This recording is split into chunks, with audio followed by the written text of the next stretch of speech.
You can have big dreams, clear goals, and exceptional abilities, but without discipline, it all slips away into procrastination and distraction. You'll read another book, listen to another video, create yet another plan, but do nothing. And soon you'll start to wonder, why do I know so much, yet remain stuck in the same place? The answer is discipline, not motivation, not inspiration. Discipline is the only thing that turns desire into action and action into achievement. It is the ability to make yourself do what needs to be done, even when you don't feel like it, even when you're not excited, even when you're not ready. Many people mistake self-discipline for harshness, rigidity, or pushing yourself like a machine. But in reality, discipline doesn't take away your freedom, it creates it. The undisciplined person who acts on emotions, does whatever feels good and avoids discomfort, is the one who's truly trapped. Trapped by time, trapped by mental chaos, trapped by their inability to govern themselves. And once you lose control over yourself, you lose all ability to control your life. Discipline is a non-negotiable commitment. It's what you choose to keep, even when every external reason tells you it's okay to quit. It doesn't need to be loud. It doesn't need an audience, but it's stronger than any motivational quote. Because deep down, you know, no one can act for you, no one can exercise for you, no one can study for you, no one can build value in your life if all you do is watch from the sidelines. Discipline is how you tell yourself, I am worth not giving up on. Without discipline, you'll keep being pulled by small things, phone notifications, invitations, tiredness, or that not in the mood feeling. Bit by bit, you'll trade your big goals for short-term comfort. And then you'll wonder, why am I always back at the starting line? Why do others move forward while I don't? The answer isn't in them. It's in you. It's in whether you're strong enough to keep the promises you make to yourself every day. A disciplined person doesn't need to be perfect, but they're consistent. They don't do everything at once, but they don't stop. They don't wait for inspiration to start. They start, and inspiration comes later. They don't use fear as an excuse, they use it as fuel to act before it's too late. You might think you need a better plan, a more optimal strategy, a more supportive environment, but most of the time, you don't need anything more. You just need to do what you already know you're supposed to do. Do it even when no one's checking. Do it even when no one's praising you. Do it because you know every time you keep your discipline, you strengthen your trust in yourself. And there's nothing more valuable than that. Discipline is not innate, it's a muscle. The more you train it, the stronger it gets. Every time you do the hard thing, you're training your brain to endure pressure, to overcome delay, to break old patterns. Every time you act instead of procrastinate, you're reprogramming your entire internal system. And if you stay with it long enough, what once felt like force becomes your new instinct. Remember, everyone gets tired, everyone feels discouraged, but a disciplined person doesn't let that define them. They pause, then come back. They don't demand perfection from themselves. They demand one thing: don't quit. Because they understand that discipline is choosing the right thing over and over, even when emotions try to lead you astray. You don't need another motivational talk. You need to get out of your head and take action. Just one simple thing you've been avoiding, just one commitment you've been putting off. Do it. Do it even if no one sees. Do it because you owe it to yourself. And tomorrow, do it again. Discipline doesn't drain you, it clarifies you. It turns dreams into structure, turns hope into strategy, and turns you from someone who only thinks into someone who gets real results. If you're looking for a reason to change your life, you don't need anything more than yourself. But you do need one thing: discipline. Without it, everything you have is just wasted potential. The problem isn't that you lack ambition. You've set plenty of goals. Learning a new language, exercising, reading more, increasing your income. You've imagined a completely different version of yourself. Smarter, healthier, sharper. But just a few days in, everything falls apart. Not because you're not determined, but because you started the wrong way. You tried to change your entire life overnight. And in doing so, you defeated yourself from the very first step. Discipline doesn't come from one big breakthrough, it comes from tiny commitments. So small they seem insignificant. 5 minutes of movement, 1 page of reading at night, 10 push-ups, 10 minutes of journaling. Not to impress, but to build momentum.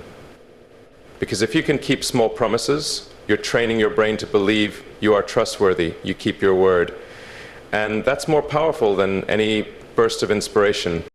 People often underestimate the power of simple things.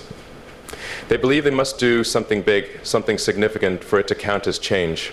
But the truth is, all sustainable success comes from repeated actions. Small, steady, consistent. Once you create positive momentum, every step seems to pull you forward. You don't have to push yourself every morning, you just do it, because it's become part of who you are. What causes failure is not that your goal is too far, it's that you don't have a clear model of action to get there.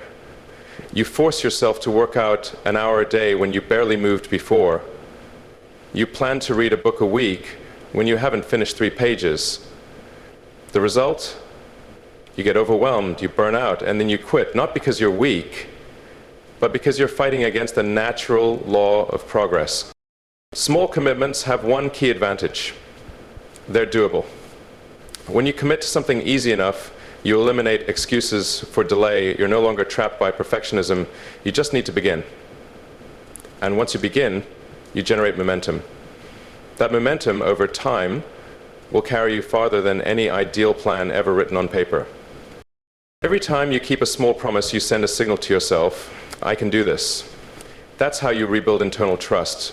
Because the biggest problem with a lack of discipline doesn't lie in knowledge or ability, it lies in the loss of belief that you can change. Every time you make a promise and don't follow through, you break the relationship between you and yourself. But each time you follow through, no matter how small, you strengthen that bond. And once you trust yourself, you don't need anyone to push you, you act on your own. I'm not saying you should set small goals, I'm saying you should take small actions to reach big goals. These are two very different things. You can dream big, but you can't make those dreams real by trying to leap over 3 steps at once. You need to take them one by one, steady, consistent. You don't need to run, you just need to not stop. Habits aren't built on inspiration, they're built on rhythm. When you create a repeatable daily pattern of behavior, it becomes automatic. And when actions become automatic, you no longer waste willpower on them. You conserve your energy for the bigger challenges ahead.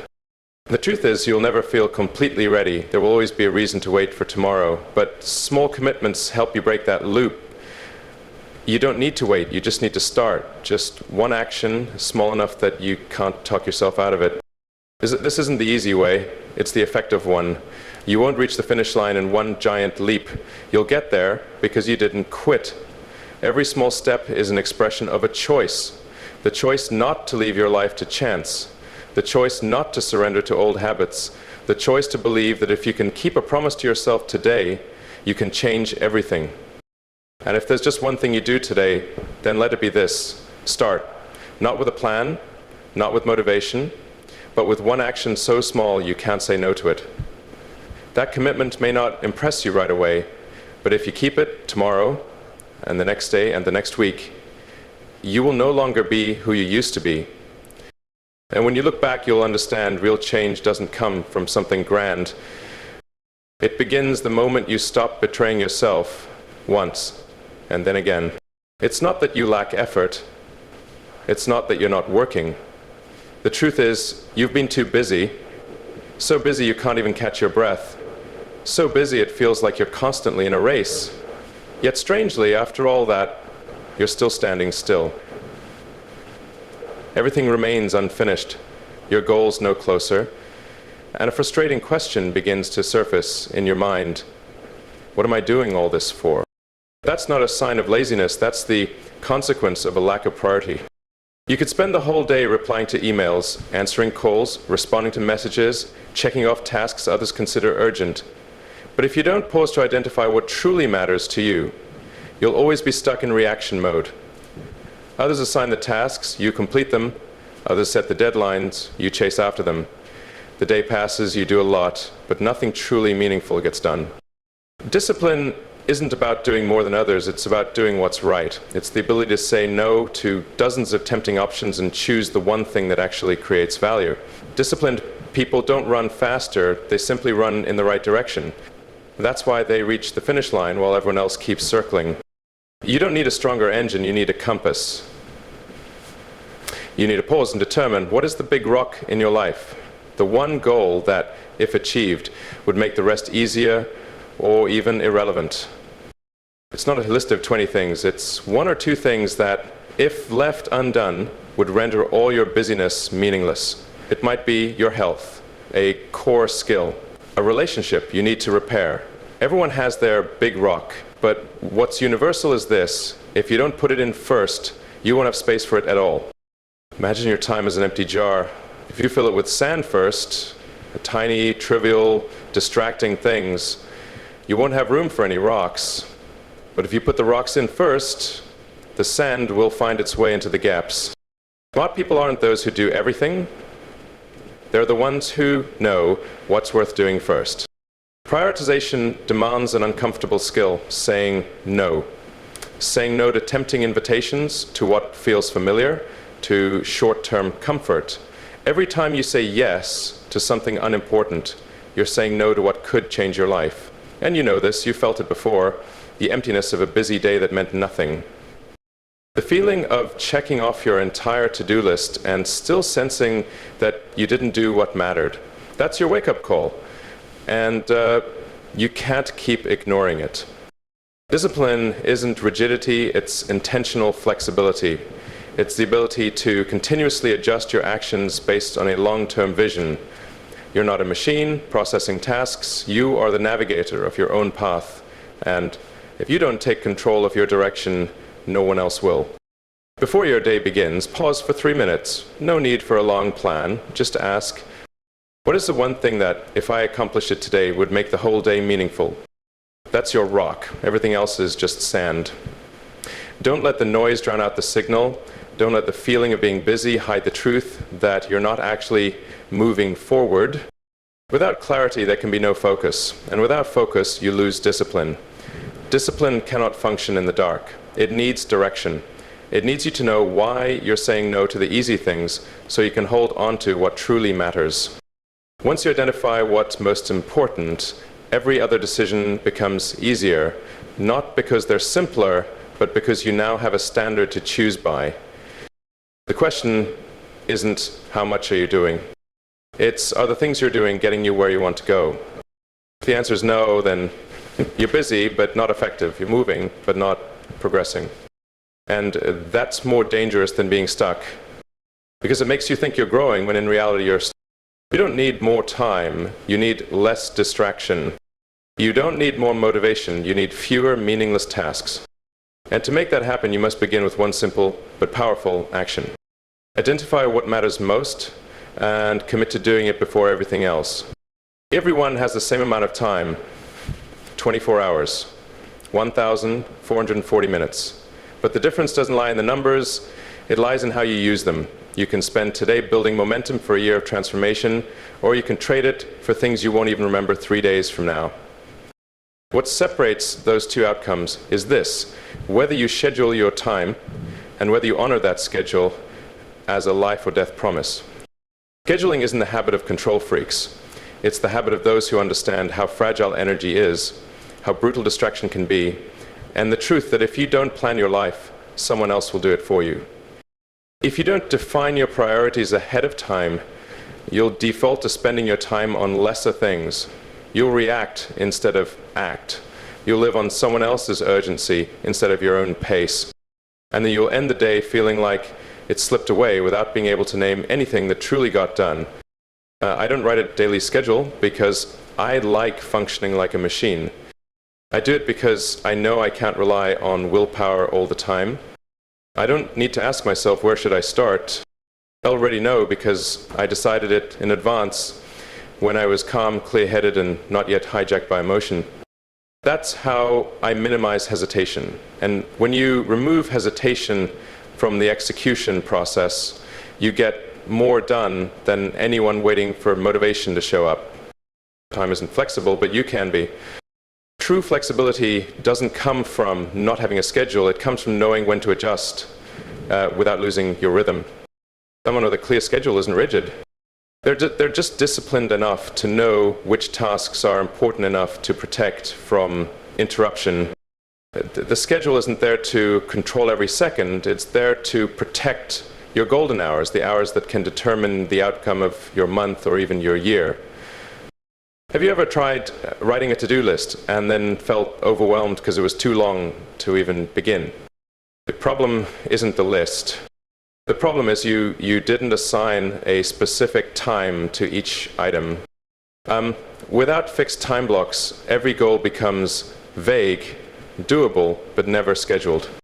And you already know what happens next.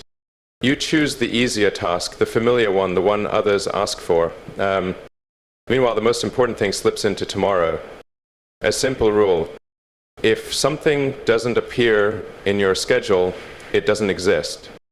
If it really matters, give it a specific block of time, not tomorrow morning.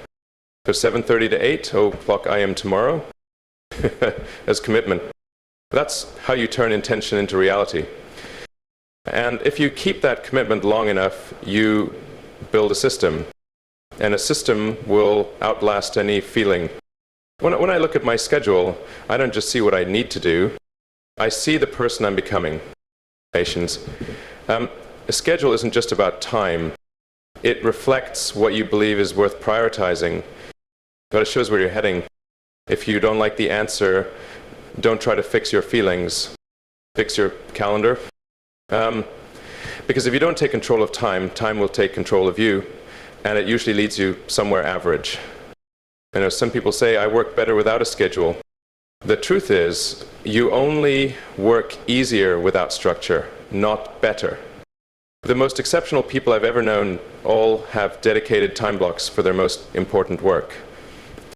They guard them like appointments with their own future, and they don't show up late. You can start simple. A morning block for deep, uninterrupted focus. An evening moment to reflect on the day and plan the next. A recurring time slot for the work that brings you closer to your big goal. The point isn't to schedule your whole day. It's to ask yourself, are you intentionally dedicating a portion of your time to what matters most? Right. A schedule doesn't trap you, it frees you from chaos. It doesn't steal your freedom, it creates it. Because when you know exactly what you're doing, why you're doing it, and when you're doing it, you no longer waste time on hesitation, distraction, or regret. In a world full of noise and fragmentation, what matters most isn't doing more. It's doing what matters at the right time with full attention. A schedule is the tool for that. And if you want not just to survive, but to move forward, you need to begin with one small yet powerful act. Schedule what matters and don't let anything interrupt it. Willpower is a precious resource, but it's not something you can draw from endlessly. It drains throughout the day, just like a phone battery. In the morning, you're sharp and make good choices, but by the afternoon, you start to compromise, delay, and give in. That's why if your entire life depends on willpower, you'll soon fall into a cycle of frustration, determination, action, exhaustion, giving up, then starting over again. Not because you lack resolve, but because you're placing your future on something unsustainable. And that's why you need habits. Habits are the actions you perform without needing to convince yourself each time. They reduce mental fatigue. They free you from repetitive internal battles. When a behavior becomes a habit, you no longer struggle with the question, should I do this or not? You just do it. Not because you're forced to, but because it's now built into your internal operating system. Everyone talks about self-improvement, but most people fail because they rely too much on feelings. They wait until they feel ready. But the truth is, emotions shift every day. Today you may be excited, tomorrow exhausted, next week discouraged. If you only act when you're motivated, you won't go far. On the other hand, if you turn the right actions into habits, you'll keep doing them even when you feel nothing at all. And it's this consistency in moments without inspiration that creates real change. Successful people don't have stronger willpower than you, they simply have better structure. They don't start from scratch every day. They automate the most important parts of their lives through habits. They don't wonder what to do every morning. They already know. They don't debate with themselves about exercising. They just show up. They don't need hours to hype themselves up. They have systems that lift them even when everything else falls apart. And those systems are built from simple, repeatable habits until they become unbreakable. Imagine life as a slippery slope. If you're not constantly creating positive friction, you'll slide downward. Habits are your footholds. They keep you steady and facing the right direction. You won't always be climbing, but at least you're not falling. Once your foundation is strong, you'll find that you can do more with less effort because you no longer need to try. You just continue. People often mistake habit building for boredom. But the truth is, you don't need a life full of novelty. You just need the important things to run consistently. Feeble habits are how you protect your future, no matter how you feel today. They're the safety net for bad days, the seatbelt that keeps you on track when you lose your sense of direction. You don't have to start with big changes. One small action, if repeated consistently, can create unimaginable results in a year. 10 minutes of reading, 5 minutes of meditation, a glass of water first thing in the morning.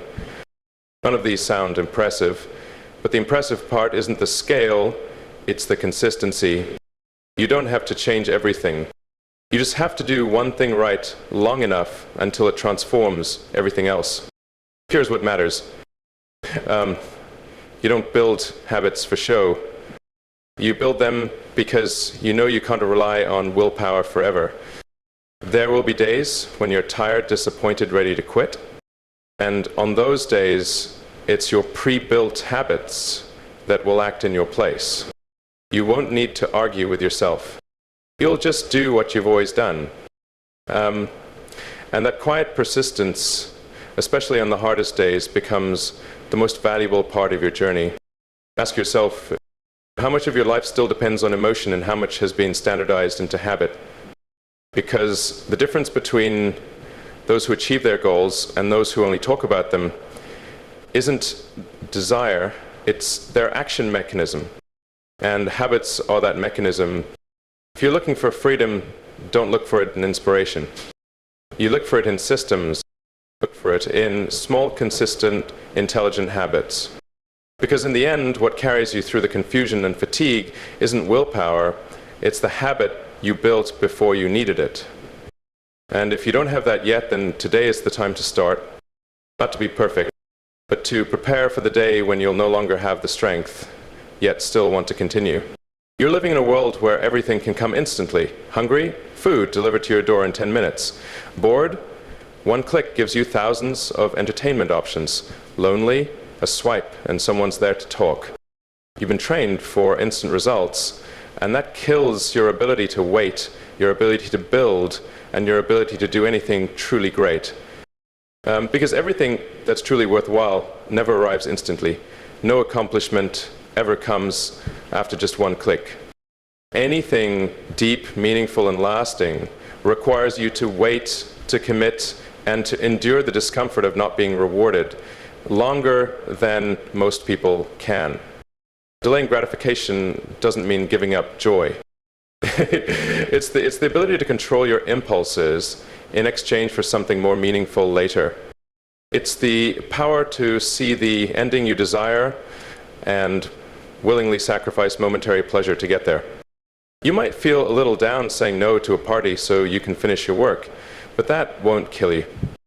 What will kill you is when day after day you keep choosing comfort and call it enjoying life. When in truth, you're selling your future for a cheap hit of dopamine. Those who can delay gratification aren't ascetics. They're just people who see further than most. They know that true happiness doesn't come from fleeting comfort, but from pride in who you've become. And that feeling only arrives after you've walked through discipline, persistence, and the silent rejections of temptation when no one is watching. No applause, no cheers. But you know it matters, and you do it anyway. Why can't you stick to a habit? Why did you give up halfway? Why do you feel busy but not progressing? because you're looking for the reward too soon. You go to the gym for 3 days and expect your body to change. You write a few pages and hope someone reads it. You upload your first video and expect thousands of views. And when the reward doesn't come quickly, you lose motivation. And that's the problem, because you weren't born to play stimulus reward like a lab rat. You're human. You have vision. And you need to learn how to delay rewards in order to achieve what most people never will. Here's a truth you must accept if you want success. Most of the time you'll be working in silence, in uncertainty about what you're doing is even working. But that phase, the one where no one sees, no one acknowledges, no one cares, is what lays your foundation. Everyone wants success, but not everyone is willing to build a foundation before putting up the house. Everyone wants the spotlight, but not everyone is willing to stay in the dark long enough to gain real strength. And you know what's amazing? When you dare to wait, the reward always comes. And it's bigger than you expected. Not just the result you wanted, but the person you became in the process of holding steady. Without anyone pushing you, you become someone you admire. Not because of what you achieved, but because you proved you could control yourself, and that is the highest form of power. Let me make this clear. You will have to make trade-offs. You can't have both. You can't fully indulge in the present and still expect your future to magically improve. There's no just enough. There's no win-win between laziness and discipline. You either choose short-term ease now, or long-term achievement later. And here's the hard truth. If you don't choose, you'll default to comfort and lose what's truly worth having. Starting today, try this one thing. Every time you're about to do something, to instantly gratify yourself, scroll your phone, snack unnecessarily, delay a deadline, pause for 3 seconds and ask, is this moving me toward my goal or just helping me avoid discomfort for a moment? Just 3 seconds. Just that question, and you'll begin to see yourself change. Delaying gratification doesn't mean you can't enjoy life. It means you're wise enough to understand true joy is a result, not an escape. And if you're strong enough to say no to the small reward today, you'll earn a reward so great that even you didn't see it coming. Nothing great comes from rushing. No victory belongs to the impatient. If you truly want something big, prove it by being willing to wait, willing to go the distance, and willing to say no to what's easy right now so you can say yes to your breakthrough self when the time is right. You've heard this phrase before, visualize the life you want. And yes, visualization is a powerful tool. It helps you set direction. It allows your brain to start building neural pathways toward your goals. It lets you emotionally experience success even when nothing is clear in the present. But here's what no one tells you. Visualization doesn't replace action. You can imagine your dreams your whole life and never move an inch unless you actually start. And the danger is this. The more vividly you visualize, the easier it is to fool yourself into thinking you've already begun. Visualization can become an addiction if misused. It makes you feel good without facing difficulty. It gives you instant satisfaction without leaving your comfort zone. And so you fall into the habit of imagining, daydreaming, mentally planning, reading another book, watching another video, taking more notes, yet still never starting. Because deep down, your subconscious believes, I've already done something, but you haven't. You're just procrastinating intelligently. Visualization only becomes a weapon when it leads you to a specific action. A phone call, an email, a written paragraph, one focused hour. You know what? One step, however small, but real. And if you don't tie your visualization to concrete action, you're just lulling yourself into the illusion of progress. Don't get me wrong, imagining isn't bad, it's necessary, but it's not the destination. It's only the map. You still have to walk the road. Many people live in the world of potential. Their friends praise their talent. They have great ideas. They have exceptional abilities. but they don't act.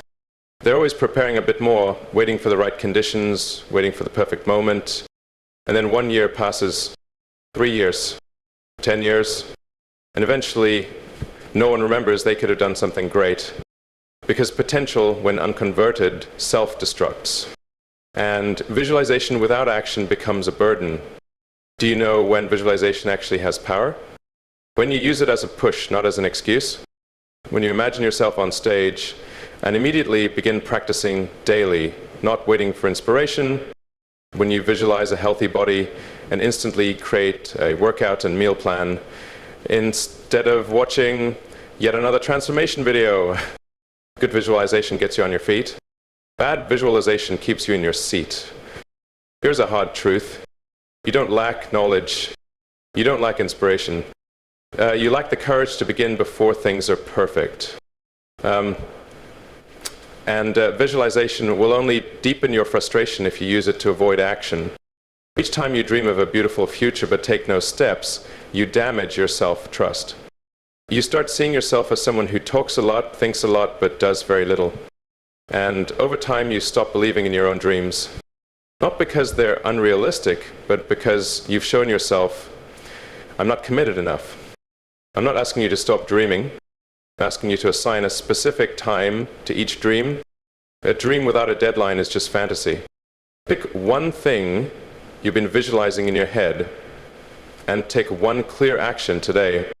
It doesn't have to be big. It just has to be real. Because action is how you tell the world and yourself. If you write down a big vision without attaching an action schedule, it becomes pressure, not motivation. Smart visualization doesn't paralyze you. It makes you want to close the gap between now and the future. And do you know the only way to close that gap? It's not by dreaming more. It's by starting, even with the rough first version. Achievements don't come from imagination. They come from sweat, from misunderstood time, from repeating work no one praises. And only when you're willing to work in the dark, visualization become a guiding light instead of a mirror that deceives you. So if you're imagining something big, answer this honestly. Are you acting in that direction every day? If the answer is no, stop coloring the dream further. Do one concrete thing to make it real. Start. Don't wait to know enough. Don't wait to be sure.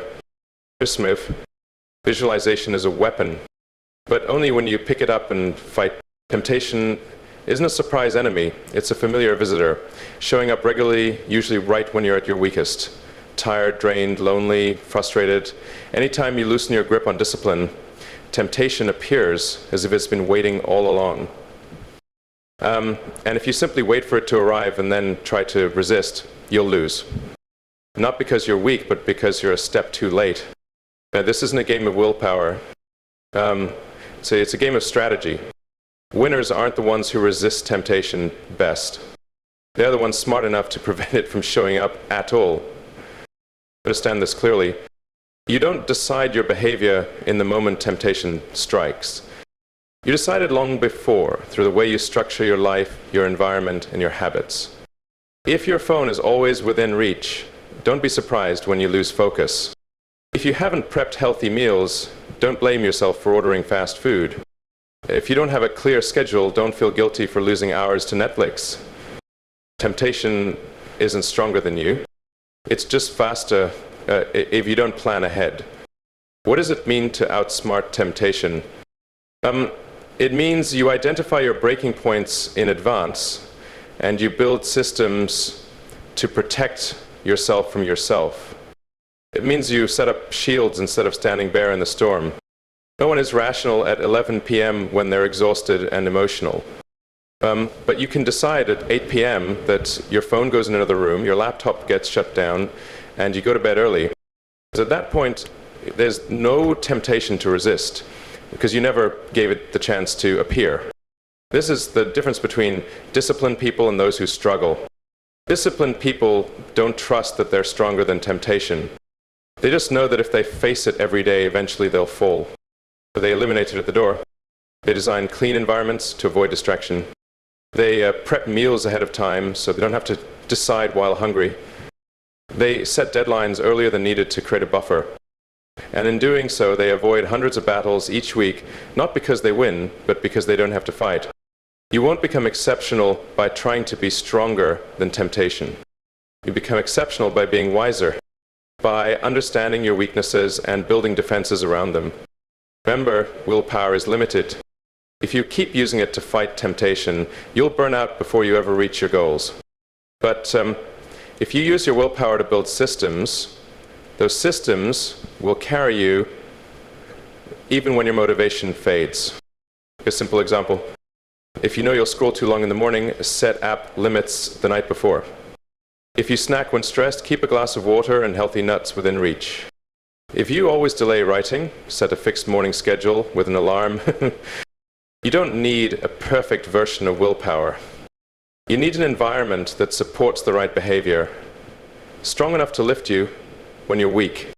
Discipline isn't about every single moment you resist a cookie, turn off a video, or ignore a message. It's about a prior decision.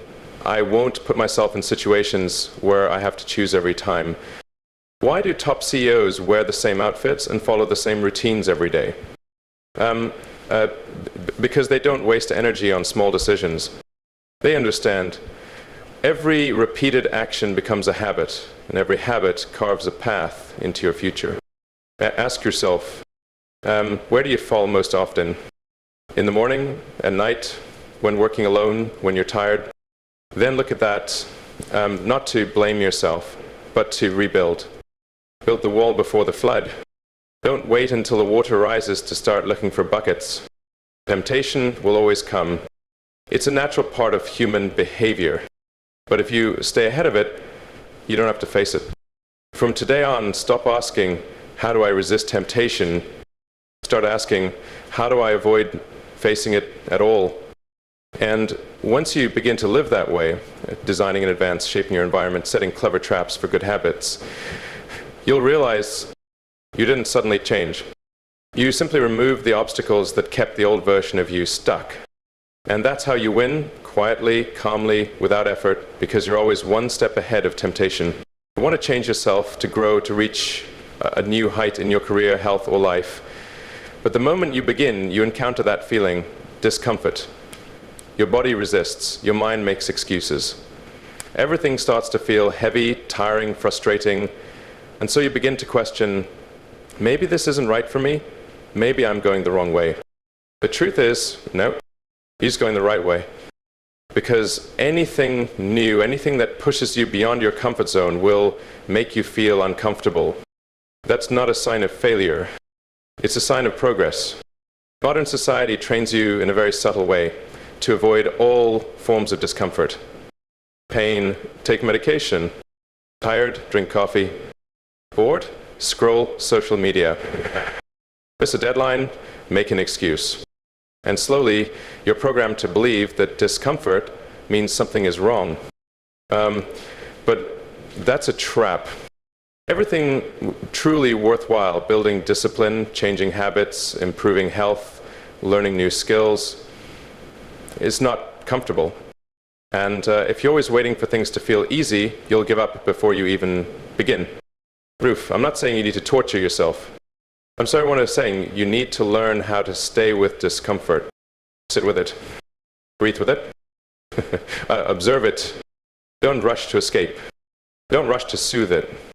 Because in the moment when you keep acting, even as your mind screams stop, you're carving a new layer of willpower into yourself, and that willpower will remain even after motivation disappears. Discomfort is a signal that you're colliding with your old limits. You're stepping into a place where you're not yet familiar, skilled, or ready. Of course, it won't feel smooth, but that's exactly what makes it valuable. If an action makes you uncomfortable, chances are it's expanding your... Don't avoid it, don't fear it. Use it as a compass. Everyone who's ahead of you once felt awkward, discouraged, overwhelmed. They didn't rise above because of positive emotions. They rose because they accepted discomfort as an uninvited but essential companion. Discomfort takes many forms. Sometimes it comes from doing something new. Sometimes from fixing something old.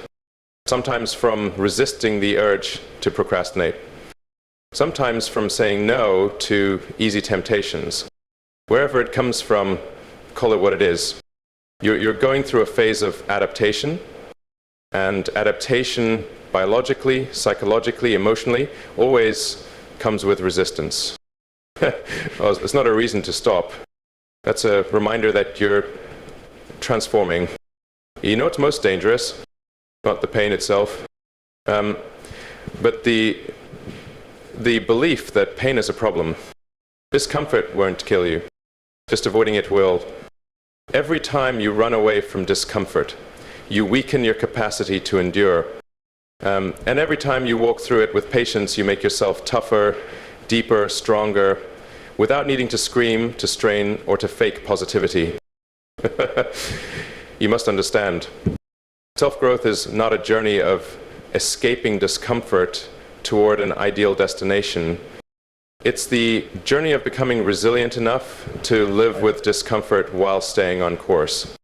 You don't have to like it, but you need to know how to talk to it. Every time you sit down to write with a blank mind, every time you go to the gym while feeling drained, every time you choose a healthy meal over your favorite snack, you're proving one thing: you can choose what's right instead of what's easy. Remember, ease is always available, so it invites you daily. It tells you to sleep a little longer, watch a little more, push things to tomorrow. But if you want something that matters, you have to be willing to embrace discomfort as a natural part of the process. Don't run, don't push it away, don't wait for the day it disappears. That day will never come, but another day will. The day when you're no longer controlled by discomfort. I still feel it. But you're no longer a slave to it. And that's the day you become truly free. Not because you've eliminated struggle, but because struggle no longer leads you. You still do what must be done, even while your mind throws 1,000 reasons to quit. You've learned the most important skill every successful person possesses: the ability to move through discomfort without losing direction. And that is where every result begins. You can make mistakes, you can get tired, you can stumble, fall short, delay, or step back. But there's one thing you cannot do if you truly want to change: turn around. Because every journey, every step forward, every achievement begins with one thing: commitment. Not talent, not a perfect plan, not an ideal environment. Just one clear choice in your mind. I will do it, and I will keep doing it, even when it's no longer easy. This world is full of smart people, talented people, people with ideas so brilliant they surprise you. But what you don't see is many of them never go anywhere. Not because they're not good enough, but because they're not attached enough. They're just trying it out. They're just seeing if it fits. They think there'll be a clear sign from the universe that this is the right path, the right time, the right mindset. But you'll never get that, not before you commit. Commitment doesn't need you to be perfect. It only needs you to be clear that I will write every day whether anyone reads it or not. Clear that I will train even if I don't see instant results.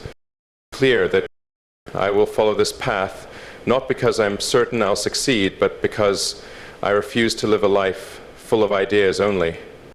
And that clarity, unflashed, unapologetic, is what all successful people had early on. You can't build a strong body if you only work out when you feel like it. You can't learn a new skill if you only practice when you're free. And you can't build a career if you keep changing direction every month. What you need isn't more opportunity. What you need is more commitment. And commitment isn't I'll do this I'll do this unless I stop breathing. Commitment doesn't mean never being wrong. It just means every time you fall, you get back up. Every time you're disappointed, you keep walking. Every time everything falls apart, there's still a part of you that doesn't break. That part is your choice, voluntary, steady, not dictated by temporary emotions. Because real commitment doesn't require you to always be strong. It just asks that you don't run when you're weak. Something powerful happens when you stay committed long enough. People will start to look at you differently, not because you became great overnight, but because you didn't disappear like the rest. When you keep showing up day after day through chaos, judgment, and doubt, you begin to build a quiet kind of credibility. And that credibility doesn't come from flashy wins. It comes from unglamorous repetition. On the other hand, if you keep waiting until you're ready, until everything aligns perfectly, you'll never truly begin. Or if you do start, you'll quit at the first obstacle because you never told yourself, no matter what, I will continue. You keep repeating the cycle. Start, pause, quit, start again. And that's why you're always exhausted, not because you're doing it wrong, but because you never follow anything through to the end. Look back. Anything in your life that actually created change came from commitment, relationship, a skill, a turning point, and everything you're still stuck with. Those are the things you've never fully chosen. If there's just one thing you do for yourself today, let it be this. Choose something worthwhile and declare, I'm staying with this. Not because it's always fun, but because I refuse to live as someone who never commits to anything. No one expects you to be perfect. The world doesn't need you to be mistake-free. But the world does need you to be honest about what you choose. Commitment is when you stop asking permission to pursue what you believe in. It's when you stop proving and start building. It's when you no longer need external push, because the reason inside you is strong enough not to walk away. And a commitment won't change everything in one day, but it will change you bit by bit, in a way nothing else can. And once you become someone who can keep promises to yourself, the world will adjust how it sees you, not because of who you are, but because you proved, I will not retreat, I'm staying, I'm continuing. And in that, you don't have to be perfect. You just have to be someone who doesn't disappear.